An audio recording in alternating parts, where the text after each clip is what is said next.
It began with a document that was never meant to be opened, while the man who wrote it could still be debated with. A sealed directive composed in Prince Philip's own hand, kept in an archive for years, was activated this month inside a room at Clarence's house, where Camilla had arrived expecting to authorize something entirely different. She believed she was there to confirm her permanent quarters at Windsor. Floor plans, staff allocations, the entire arrangement finally settled. That was what her calendar said the meeting was. Her private secretary read her the directive instead, and by the time he reached the bottom of the second page, every principal estate of the British Crown had been placed beyond her grasp. Buckingham Palace, Windsor Castle, Balmoral, Sandringham, not one of them would ever truly be hers. Now, the coverage of this has been careless, and I want to be exact before we go anywhere, because the precision is where the real sting actually lives. Nobody physically removed Camilla from a building. She can walk into any of those for tomorrow. She can attend. She can stay. She can stand on a balcony before a crowd. She simply cannot claim a single room, not one permanent suite, not one household of her own within those walls. Not one say over who sleeps where, or who works there, or which wall gets altered. She has complete access and zero ownership in 4 houses she spent 50 years working her way into. Subscribe before we continue, because there is a second sealed page to this story, and the palace spent 2 weeks pretending it did not exist. Before we go further, I'm Mark Holden. I go through the records, the filings, and the reporting around this family, and I tell you what I think is actually happening. Go back to the room, because how she found out matters just as much as what she found out. And this family has one prior case of a consort's standing being determined by other people in rooms she was never invited into. It ended in 1997, with 2 boys walking behind a coffin. Everyone in the room at Clarence's house knew that, and nobody mentioned it, and it was sitting on the table the entire time. Camilla did not flinch while the secretary read, not at the beginning, and not when he reached the operative clauses. She had arrived expecting to sign something, and she sat there while a man she employs informed her that Philip's sealed directive had been formally activated, and that it stripped her of residential rights, permanent private rooms, an independent authority inside every crown estate. And a crown estate, in straightforward terms, is a building held for the monarchy's function rather than for the person currently wearing the crown. The king cannot sell one, cannot give one away, and cannot transfer one to anybody through simple affection. That single distinction is what transformed this document from a family slight into an instruction the king could not override, and it is the reason the rest of this story unfolded at all. The secretary's voice faltered halfway through a page and stopped. Camilla raised her eyes and told him to continue. Sit with that for a moment, because it tells you exactly who she is. A man reading her own undoing out loud lost his nerve, and she made him finish it. She did not snatch the paper from him. She did not clear the room. She sat there and required a member of her own staff to read every remaining line directly to her. Every line tightened the same constraint. Visit, yes, 10. Ceremonies. Yes, temporarily when duty demands it. Yes, claim those palaces as her own. No. Install a permanent household inside them. No. Determine how their private spaces are used. No. Charles watched his wife's certainty dissolve across the table. He reached for the papers, and I read that gesture as a man trying to slow something down before it became fixed in the room rather than just on the page. She drew them toward herself instead. Then she asked him the question he had been dreading since the secretary began reading. She asked how long his father had been planning this. The king said nothing, and his silence was not purely evasion. The directive deals in property held for the monarchy rather than in houses a king owns personally, which means Charles could not simply cancel it with a private instruction. Reversing it would have required him to appear before the senior trustees who managed those long-standing arrangements and argue against his own father's conditions in front of them on record with his marriage as the justification. He worked that out within the first 90 seconds, and he did not say it aloud, and his wife watched him stay silent. Camilla turned to the final page and found something beneath the formal language, a handwritten note in Philip's own hand. No future royal marriage, it stated, could automatically grant authority over residences preserved for the sovereign, for the direct line of succession, or for national ceremonial function. Read the temperature of that sentence, because it is the thing that has stayed with me. It carries no anger. There is no bitterness in the construction,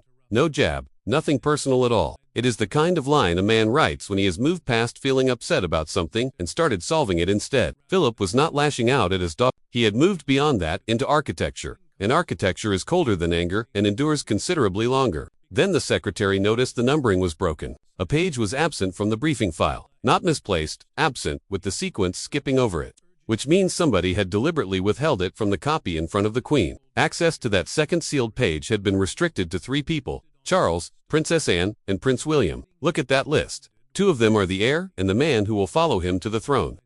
The third is the current sovereign, who had clearly been given sight of it and clearly had not shared it with his wife. Camilla was in a room with her own husband, holding a document about her own future, and there was a portion of it he had read that she had not. She demanded it be produced immediately. The door opened before anyone could respond, and entered without knocking, placed a black archival case on the table, and kept one hand resting on its lid. I want you to picture the staging because nothing about it was spontaneous. She did not knock, she did not wait to be summoned. She carried the missing page into the room herself at the precise moment it was demanded, which means she had been close enough to hear the request and had been prepared to make that entrance for some time. Camilla told her the directive would be overturned, and Anne did not argue with her. She said Philip had anticipated those exact words and had prepared for them. That is the whole story in one exchange, and everything after it is elaboration. The Queen made the obvious threat, and the reply was that the threat had been anticipated years earlier by a man who had been dead since 2021 and had written the response to it in advance. Understand what this costs each person sitting in that room, because a story with a single villain is not worth 30 minutes of your time. For Camilla, it was a final verdict from a man whose approval she was never going to receive. She married Charles in April 2005 at Windsor Guild. She spent the 18 years that followed earning public acceptance. She was never given freely, and she was crowned at Westminster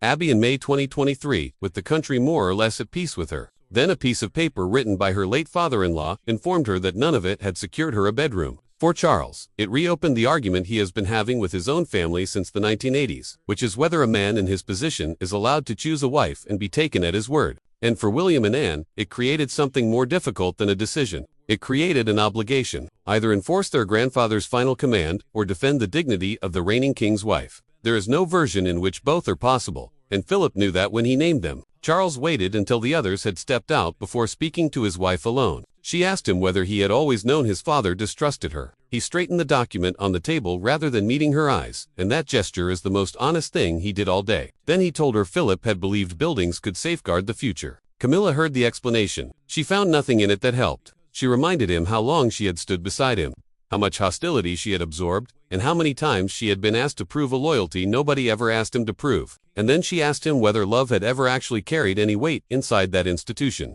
or whether she had spent 50 years discovering that it does not. Charles had no answer that was both true and survivable, so he offered none. William was in the room throughout, and he did not move toward the paper once. He was not enjoying any of this. Everyone who described that morning describes a man who looked unwell, but he carried a recorded conversation with his grandfather inside his memory, one in which Philip had told him that temporary feeling must never be permitted to reshape permanent inheritance, and he was watching that sentence be demonstrated before him in real time. Follow his reasoning because it is the strongest argument anyone makes in this entire story. If one marriage can alter protected residential rights, then every future succession becomes a private negotiation. Every new consort arrives and begins making requests. Every heir spends the early years of their adult life defending rooms rather than doing the work. Philip's directive is harsh, in this particular instance, and it exists to prevent that from becoming routine. Anne opened the case. The first hidden condition named her as the principal guardian of the directive, meaning the person responsible for enforcing it now that the man who wrote it could no longer do so himself. Her role, in Philip's language, was to prevent affection, pressure, or private deal-making from eroding the thing over time. She told Camilla that the position was not an honor. She had accepted it before her father died, knowing exactly what it would one day require of her, and she had been carrying it quietly ever since. Then William's name appeared beneath hers. His signature is required before Camilla can be granted even one permanent private suite inside a principal crown estate. 1. A single set of rooms in any of those 4 buildings requires the countersignature of a man who is not yet king and who is never consulted about being placed there. Charles looked at his son and grasped the position immediately. William had not been brought in to observe this. He had been built into the mechanism. That is the moment the directive ceased being a document and became a structure. And I would argue it is the single most deliberate thing Philip ever did. He did not simply write a rule. He placed 2 people with unimpeachable public standing in front of it and made them the only gate. Camilla turned to the supporting schedule looking for a gap. She found Catherine's name instead, repeated across several of the protected residential clauses. And the pattern across those pages is undeniable once you have seen it. This directive was never solely about keeping one woman out. It was written to secure another woman's future before anyone was in a position to dispute it. Understand why Philip did that, because the reason reaches back to one evening the palace has kept quiet for years. And it did not begin with Camilla. The document did not originate with lawyers or with tradition. It began at a private dinner at Windsor following a succession meeting when a disagreement over one apartment revealed something to Philip that he could not stop examining afterward. Understand what Philip had witnessed inside his own household before he ever picked up a pen. He had seen a marriage in that family come apart publicly, and he had watched the dispute over which woman belonged were run for 15 years and conclude in a tunnel in Paris. He was not theorizing about consorts and inheritance. He had lived through the worst possible version of it and buried the outcome. He had already spent months working through how apartments, offices, guest wings, and household staff would be redistributed when the reign changed. To most people, that is domestic administration. To Philip, it was the actual machinery of power. Because whoever controls the private spaces inside those buildings determines who reaches the sovereign, which staff are rewarded, and how much room the next generation has to function. At that dinner, Camilla challenged a proposal reserving a major family apartment for William, Catherine, and the children.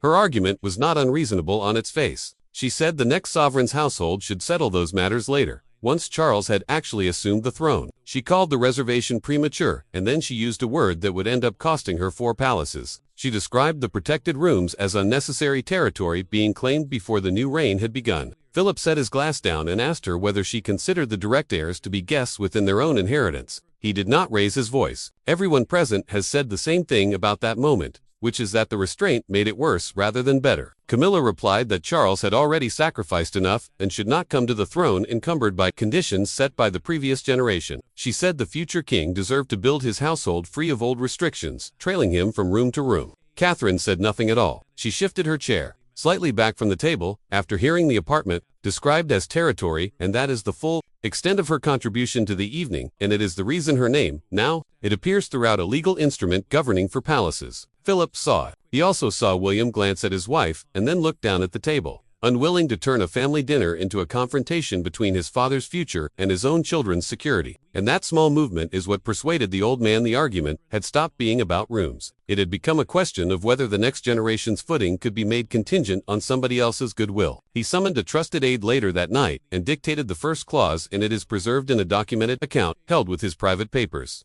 No consort outside the direct line of succession, he said, could displace, diminish, or impose conditions upon the residential standing of an heir. A consort is the spouse of a reigning monarch, significant ceremonially and entirely outside the line that inherits the crown. Camilla is one. Catherine will be one. Philip was drawing a distinction between them based on which of them stands beside someone with blood in the succession, and he was doing it. In the middle of the night, from memory, after dinner. Then came the exchange that transformed one apartment into 4 palaces. In a documented private conversation, Philip asked Charles directly whether he would protect William's household if Camilla ever pressed for greater control. Charles said that once he was king, he could not allow old family anxieties to govern his marriage, and he was entitled to say that. It is a defensible reply from a man who had spent 30 years being told who he could and could not love. But Philip did not hear a defensible reply. He heard a son telling him in advance that the protections would not hold. Before dawn, he extended the restriction from that one Windsor apartment to every principal crown estate. One sentence from Charles, spoken in the belief he was standing up for his wife, is what expanded this from a room to an empire. This is the point where I had to go back and verify the paperwork myself because the version everyone repeated does not hold up. 4 estates are named in that directive, and 2 of them are not crown property at all. They are the monarch's own private residences. Watch what that means for who actually enforces this, because it is not the person you have been told.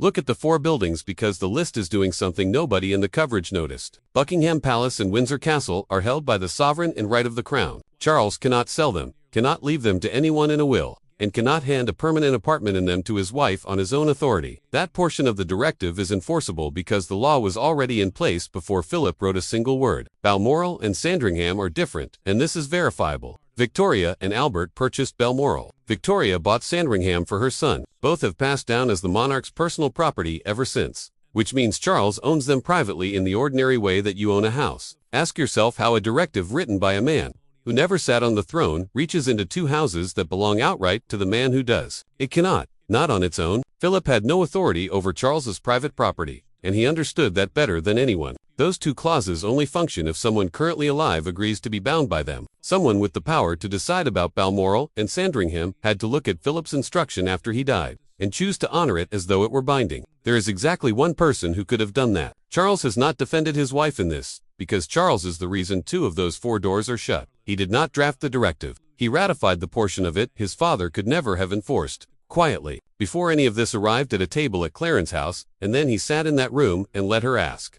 him how long his father had been planning it. And I think I understand why he did it, which is a different thing from believing it was just a Charles has been at the center of precisely this argument once before, and it ended in a coffin. In the 90s, the country watched him stand between two women and decided he had handled it wrongly. And in September 1997, it lined the streets and communicated that while his sons walked behind their mother, whatever your view of how he behaved back then, he emerged from it having absorbed one lesson thoroughly, which is that when this family allows a private dispute about a woman to become a public dispute about the succession, the family loses and the country never forgets. He was not going to let that happen twice. So, he accepted his father's terms in advance in private, and hoped the day would never come when someone read them aloud to his wife. The confrontation happened behind a closed door at Windsor. No aides, no private secretaries, no prepared remarks. 4 chairs. The directive spread across the table between them and a document waiting for a signature that had not been given. Camilla pushed the papers away from her and accused him of using a dead man's authority to humiliate her. The room went tight around that because it is not a foolish accusation.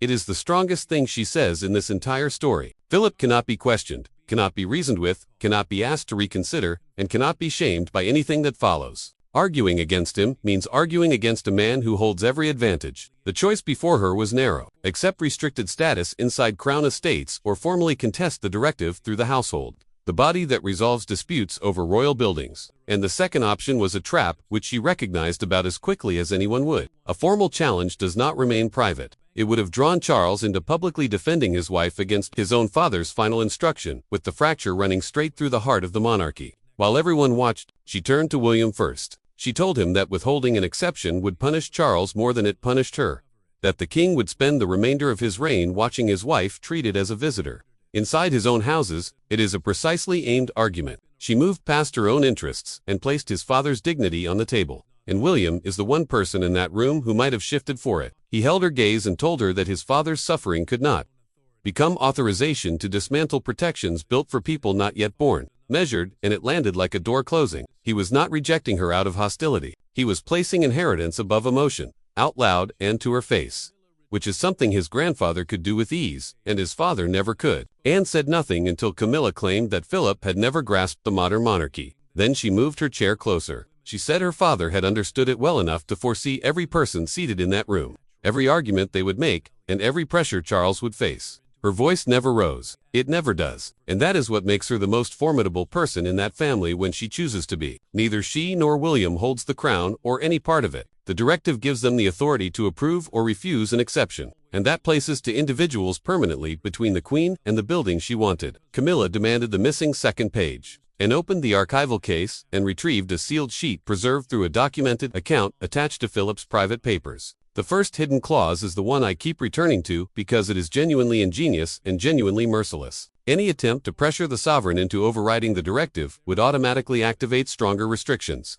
Work out what that does to her. Every conventional tool she has is now a weapon aimed at herself. Asking her husband for assistance makes her situation worse. Persuading him makes it worse. Getting him to intervene on her behalf makes it worse. Philip did not simply block the exits. He armed them. And he did it knowing precisely what a resolute woman in that position would attempt first. She spent 50 years learning how to work on Charles in private. That is her single greatest capability, and it is the reason she is queen. And the second page turned it into the one thing she could not deploy. The second clause went after the rest of it. No renovations, no household appointments, no decisions about who occupies which room in Buckingham Palace, Windsor, Balmoral, or Sandringham, without written consent. These are not ceremonial powers. Determining who works in a building and who sleeps near the sovereign is how influence actually accumulates inside that institution, and everyone in that room understood it. The directive does not only define where Camilla cannot live, it defines how much she is permitted to matter behind a closed door. Voices finally rose. She accused them of converting an old man's fears into a punishment. William replied that the order exists because the fear was disregarded the first time.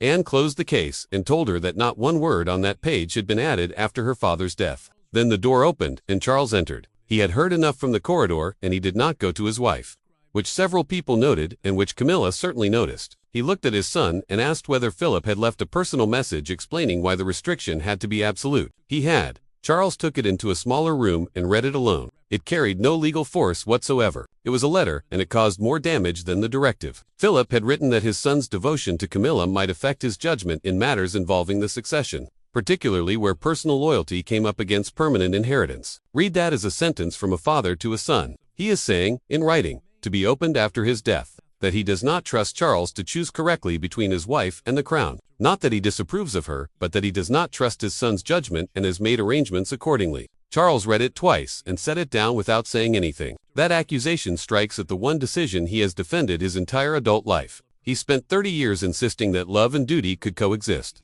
that he could have the woman and the throne and shortchange neither. His father's final written words say the two could never safely be held in the same hands and left behind a legal structure constructed on that belief. Anne watched her brother's face and let her guard drop for a moment. She told him the directive had not been written to destroy his marriage. It had been written to prevent one reign from weakening the next. I believe she meant it, and I also think those two things are the same event described by two people standing in different places. Charles looked at his son, and William did not yield, because by that point the prince understood that his signature had ceased to be a family formality. It was a shield standing before his wife and his children, and if he surrendered it to spare his father's feelings, then every future protection in that family becomes negotiable the moment someone makes it sufficiently personal. He also had specific reason to understand what an unprotected position feels like from within. His mother spent the final years of her life inside that institution, with no defined place in it. Watching her standing be settled by other people in rooms she was not part of. William was old enough to witness that happening. He is not going to allow his wife to discover how that feels. And this is the second time in one lifetime that this family has determined a woman's place within those buildings without her in the room. The first time everyone involved told themselves they were protecting the institution as well. Then Anne unfolded the last page. Through the documented account attached to Philip's archive, the Duke had written that Catherine must never depend on a prior consort for access to the homes where she may one day serve beside the sovereign. Camilla's name does not appear in that sentence. It does not need to, and its absence is more damaging than its inclusion. And there was one further item beneath it, a dormant succession schedule, meaning a prepared arrangement that remains inactive until a trigger fires. This one grants Catherine immediate residential priority at Windsor and Buckingham Palace the moment William assumes expanded constitutional responsibilities. Apartments, staff access, household space, all of it, and none of it requiring the Queen's consent or even her awareness. Camilla read the silence in the room before anyone explained it to her. Philip had not simply shut her out. He had constructed the next woman's position somewhere she could never access it, set it to activate automatically, and then died for years before anyone opened the envelope. Charles returned to the table, knowing that a public challenge would force him to choose between his wife's standing and his son's protected inheritance in front of the entire country. He chose, and the first consequence did not arrive in a courtroom. It arrived at a door, a set of keys on a polished table. No announcement, no ceremony, nobody reciting anything. Someone from the household placed them down and departed. For a woman who has spent her adult life reading the small signals inside that building, a set of keys quietly returned to a table communicates more than any statement could. The rooms readied for her at Windsor would not become her household. Her staff would be departing. Her plans stopped where they were, and every future stay in that building would require someone's approval. She kept the title. She lost the certainty of belonging. And those two things are not the same, and she understood the difference better than anyone. Charles had already made his decision before the keys appeared. He would not contest the directive. A public battle over crown estates would have told the country that his marriage mattered more to him than the stability of the succession, and he was not prepared to have that said about him a second time in one lifetime. By stepping aside, he protected the institution. He also left his wife exposed and on her own, and both of those things are simultaneously true. Then a household official entered the study at Windsor and removed her planning folder from the desk. That folder held room assignments, staff arrangements, renovation notes, the private shape of a future she had already begun constructing in her mind, going back years with the specific detail of someone who had allowed herself to believe it was finally resolved. She told him to leave. He left. The door closed, and then alone, her hand tightening around the back of a chair, hard enough for the staff outside to hear it move. Camilla wept. She had survived scandal. She had survived being the most reviled woman in this country for the better part of 30 years. And she had endured it without ever once complaining publicly, which is a discipline most people could not sustain for a fortnight. She had outlasted all of it. This one landed differently because it came from within the family, from a man who could not be disputed, and it reached into the ordinary daily spaces where royal influence actually operates. The instructions went out that same week. Every permanent project of hers suspended at Windsor, Balmoral, Sandringham, and Buckingham Palace. Temporary rooms remain available for official visits, and temporary is the operative word. She may enter when duty calls, and she leaves no authority behind when she departs. Charles entered expecting to be confronted loudly. Camilla spoke quietly instead and asked him whether he had chosen stability for the monarchy or whether he had simply lacked the courage to stand up to Philip one final time. He moved toward her. She stepped back from him. He said a challenge would fracture the family. She told him the family had already removed her place from it. The consequences kept accumulating. Her own staff learned through a formal household, noticed that they could not transfer automatically into permanent posts inside Crown estates, which meant the independent network she had spent years assembling would dissolve before it ever fully took shape. And before the end of that day, one further message. The private suite at Balmoral she had selected for future stays had been reassigned to William and Catherine for family use. That was the one that confirmed the directive had stopped being theoretical. It was already moving people between rooms. Camilla closed the folder for the last time and prepared to leave Windsor. Then Catherine asked to meet her alone. No William, no Annie, no Charles, no one from the household. The two of them in a room with the door closed by Catherine herself. And for the first time since any of this began, there was no institution for either woman to shelter behind. Catherine had sought the meeting because she could see what this was about to become, a permanent divide between Charles's reign and William's household, with every joint appearance over the coming decade read by the press as a contest between two women. Even winning that would have carried a cost because a legal victory that resembles a land grab leaves damage for years. Camilla went first and she went hard. She accused Catherine of benefiting from Philip's antipathy while staying silent as the walls closed around her. Her voice remained steady. The pain beneath it did not. Catherine absorbed the accusation without interrupting, and then acknowledged something she was not obliged to acknowledge. She had known a protective document existed. She had not known how extensive it was, and she had never seen the clauses about permanent apartments, staff authority, and residential control across all 4 estates. Camilla asked her why she had said nothing, and the response took them both back to that dinner table. Catherine said she remembered the evening too clearly. Hearing the reserved apartment described as unnecessary territory, she had understood in that moment that her children's place within their own inheritance might one day hinge on somebody's private goodwill rather than anything firmly established. Then she told Camilla what Philip had said to her afterward. He had assured her that she, William, the children, would never be made to feel like temporary occupants inside the institution they are expected to inherit. Not an attack on Camilla, a guarantee against uncertainty, given by an old man to a young woman who had just watched her family's position described as territory. Then Catherine offered her something. She proposed a permanent private retreat for Camilla at one of Charles's personally owned properties, properly staffed, secure, removed from household politics entirely, and completely beyond the reach of Philip's directive and the 2 guardians charged with enforcing it. She would never possess Windsor or Buckingham Palace. She would have a home no one could take from her. Camilla did not forgive the directive, and she did not pretend the wound had healed. But she stopped demanding that Catherine relinquish the protections, and she agreed to help draft a public statement that would prevent the family conflict from becoming open warfare. That truce arrived just in time, because beyond those gates, the country had already got hold of it. Time to deliver what I promised at the start. The detail that does not add up is Balmoral and Sam. And now you understand why Philip could never have reached those 2 houses on his own, which means someone still living handed them over. And that is the part of this the palace has said absolutely nothing about. By the following morning, it was a national story, and it compressed itself to one image the way these things always do. A queen standing outside the houses of the crown she represents. Commentators called it Philip's final intervention. His supporters called it foresight. His critics called it cruelty, preserved in legal language. And both of those readings are available from the same set of facts, which is why the debate ran as long as it did. Charles watched the first broadcasts without comment. Palace Communications had confirmed that Camilla retains her title,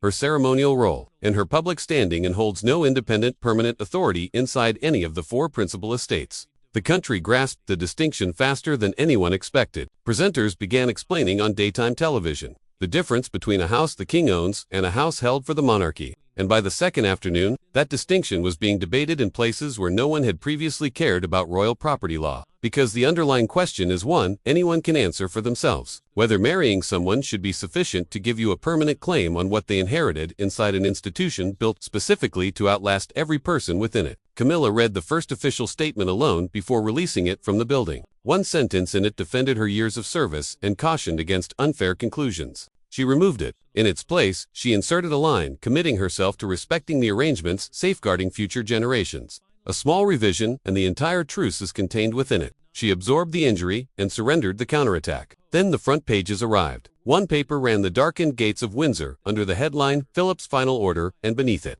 the Queen who may visit but never command the rooms. Charles turned the television off when a commentator said that love had met duty and duty had prevailed. That phrasing landed too close to the choice he had already made privately weeks before, and he had no interest in hearing a stranger describe it accurately. Outside Buckingham Palace, a crowd gathered behind the railings, and one woman placed 2 small photographs against them. Philip, in uniform, Catherine with her children. She looked up at the building and said to no one in particular that he had been protecting what was to come. That reached further than any official account because it gave the whole affair a meaning ordinary people could hold on to, and this country has history at that spot. The last time it left photographs and flowers against those railings in any number was 1997, and the message beneath them then was that the family had failed a woman it should have shielded. 29 years later, the crowd returned to the same railings and left a picture of the man who wrote the rules, and said, "Thank you." The anger began to dissipate later that day, when Catherine and Camilla appeared together at a scheduled engagement. Neither mentioned the directive, they did not need to. Two women entering the same room in front of cameras told the country that the family had chosen a controlled conclusion over a public one, and the story lost most of its momentum within roughly 48 hours. Camilla did not overturn the directive. She never recovered the Windsor apartments, never assumed command of the rooms at Buckingham Palace, and never got William or Anne to concede a thing. The defeat is real, it is complete, and it is permanent. Charles established their primary private home at a property under his own personal ownership, where their marriage does not depend on guardians, schedules, or the countersignature of the next generation. Not what she had wanted, it is a place where nobody gets to decide whether she belongs. She returned the final Windsor key herself, rather than wait for someone to come and collect it, which is the last decision in this story she was still able to make, and she made it deliberately. Anne received it without any sign of satisfaction. No apology was offered, and none was sought. William gave her one assurance: the directive would never be used to diminish her public dignity, weaken her ceremonial role, or turn the family against her. She committed in return not to contest the residential protections surrounding Catherine and the children, and the arrangement has held. Look at what Philip actually constructed, because on the evidence it functioned precisely as intended. One dinner, one word, territory, a dictated clause before midnight, a conversation with his son that widened it to 4 palaces before dawn, 2 people named to enforce it, a trap wired into the second page for the single maneuver he knew she would attempt, and a schedule set to activate on its own long after he was gone. Then he waited for years in an archive. Camilla spent 50 years gaining entry to those rooms. She was booed in car parks for it. She married him at Windsor Guildhall in 2005 with half the country still against her. She took every engagement she was given for 18 years without once publicly complaining. And she stood in Westminster Abbey in May 2023 and had a crown placed on her head. And she believed that was the end of the argument. An old man who had been dead for 2 years had already written that it was not, and he never had to say it to her face. She got a house in the end. She wanted 4, and the only door in Britain with her name permanently on it is 1. Her husband was obliged to purchase for her because every door that belongs to the crown belongs to someone who does not. Thanks for watching. This is Mark Holden Reports. Like and subscribe because there is more coming out of that archive.